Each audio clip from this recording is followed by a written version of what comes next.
الحمد لله والسلام على رسول الله وأشهد أن لا إله إلا الله وأشهد أن محمدا عبده ورسوله أما بعد باب من ترك باب من خص بالعلم باب ہے کہ جس نے خاص کیا علم کے ساتھ قوماً کچھ لوگوں کو دون قوم کچھ لوگوں کے علاوہ، یعنی کچھ کو بات بتائی اور کچھ کو نہ بتائی، کراہیتا اس ڈر کی وجہ سے اللہ یفہمو کہ وہ سمجھ نہیں پائیں گے۔ قال علی رضی اللہ عنہ فرماتے ہیں، حدث الناس، لوگوں کو بات بتاؤ، بما وہ یعرفون، جس کو وہ سمجھ پائے۔ اتحبون، کہ تم پسند کرتے ہو، ان یکذب اللہ ورسولہ، کہ اللہ اور اس کے رسول کو جھٹلایا جائے، یعنی آپ ایک مسئلہ لوگوں کو بتائیں لیکن لوگوں کی سمجھ میں نہ آئے، وہ کہیں کہ نہیں اس طرح تو ہو ہی نہیں سکتا، تو ان لوگوں کو بتائیں جو بات کو سمجھ سکتے ہیں، اور جن کو بات سمجھ نہیں آ سکتی ان کو بات نہ بتائیں۔ ساری باتیں سارے لوگوں کو بتانے والی نہیں ہوتی۔ قال حدثنا اسحاق بن ابراہیم قال حدثنا معاذ بن هشام قال حدثني ابي عن قتادہ قال حدثنا انس بن مالک، سیدنا انس بن مالک رضی اللہ عنہ فرماتے ہیں، ان نبی، کہ بے شک نبی صلی اللہ علیہ وسلم،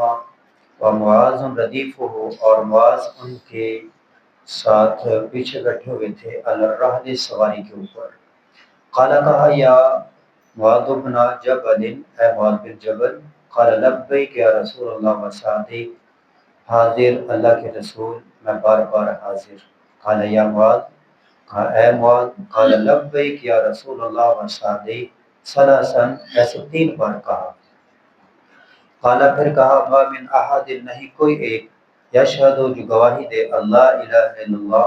وان محمد رسول اللہ، جو اس بات کی گواہی دے، صدقا من قلب، سچے دل سے،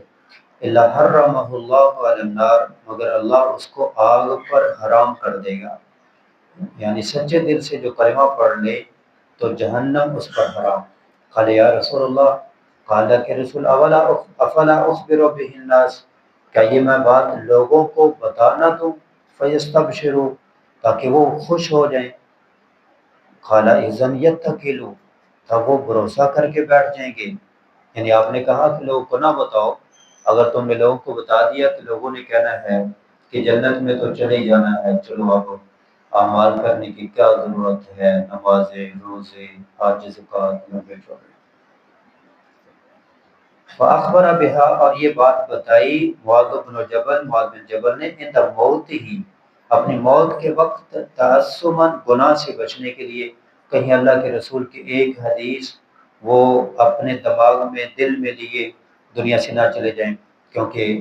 کہا کہ علم کو آگے بتانا چاہیے، تو آپ نے اپنی موت کے وقت آگے بتا دیا، اس سے پہلے لوگوں کو نہیں بتایا۔ اب اگر عام لوگوں میں، مجھے یاد ہے ایک دفعہ گاؤں میں گئے تو وہاں پر مولانا صاحب کے جمعہ پڑھانے آئے، انہوں نے یہی حدیث جمعے کے اندر بیان کر دی، جس نے لا الہ الا اللہ پڑھ لیا وہ جنت میں چلا گیا۔ جمعہ پڑھ کے واپس جا رہے تھے تو میرے ساتھ کزن کے بیٹے، پھوپھی کے بیٹے جوانی تھے، کہنے لگے مولویوں نے یہ حدیثیں ہم سے چھپا کے رکھی ہوئی، دیکھو نا آج جمعے کے اندر انہوں نے بیان کیا، کلمہ پڑھ لیا جنت میں جانا، تو ہمیں کہتے رہتے نمازیں پڑھو، روزے رکھو، یہ کرو وہ کرو، تو کلمہ پڑھ لیا جنت میں چلا جانا۔ تو نبی صلی اللہ علیہ وسلم نے کہا لوگوں کو نہ بتاؤ، وگرنہ لوگ بھروسہ کر کے بیٹھ جائیں گے کہ جنت میں تو چلا ہی جانا ہے،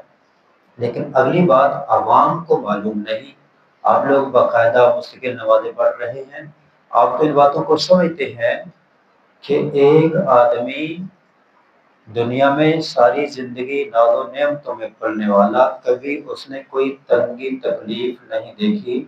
لیکن برے اعمال کرنے والا، اگر جہنم کو ایک چکر لگایا جائے گا، پوچھا جائے گا کبھی سکون آرام دیکھا،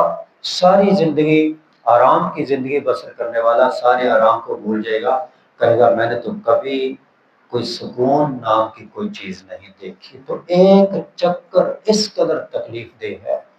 چاہے کہ آدمی بڑے بڑے گناہوں کی سزا بھگتنے کے بعد جنت میں جائے، تو ایسے اعمال کرے کہ اللہ کریم بغیر حساب کے جنت میں لے جائے۔ وہ کب ہوا؟ جب زیادہ سے زیادہ اعمال ہوں گے۔ اور اگر صرف اس نیت پر بیٹھ گئے کہ کلمہ پڑھ لیا جنت میں چلا جانا ہے، پھر تو یہ بھی حدیث ہے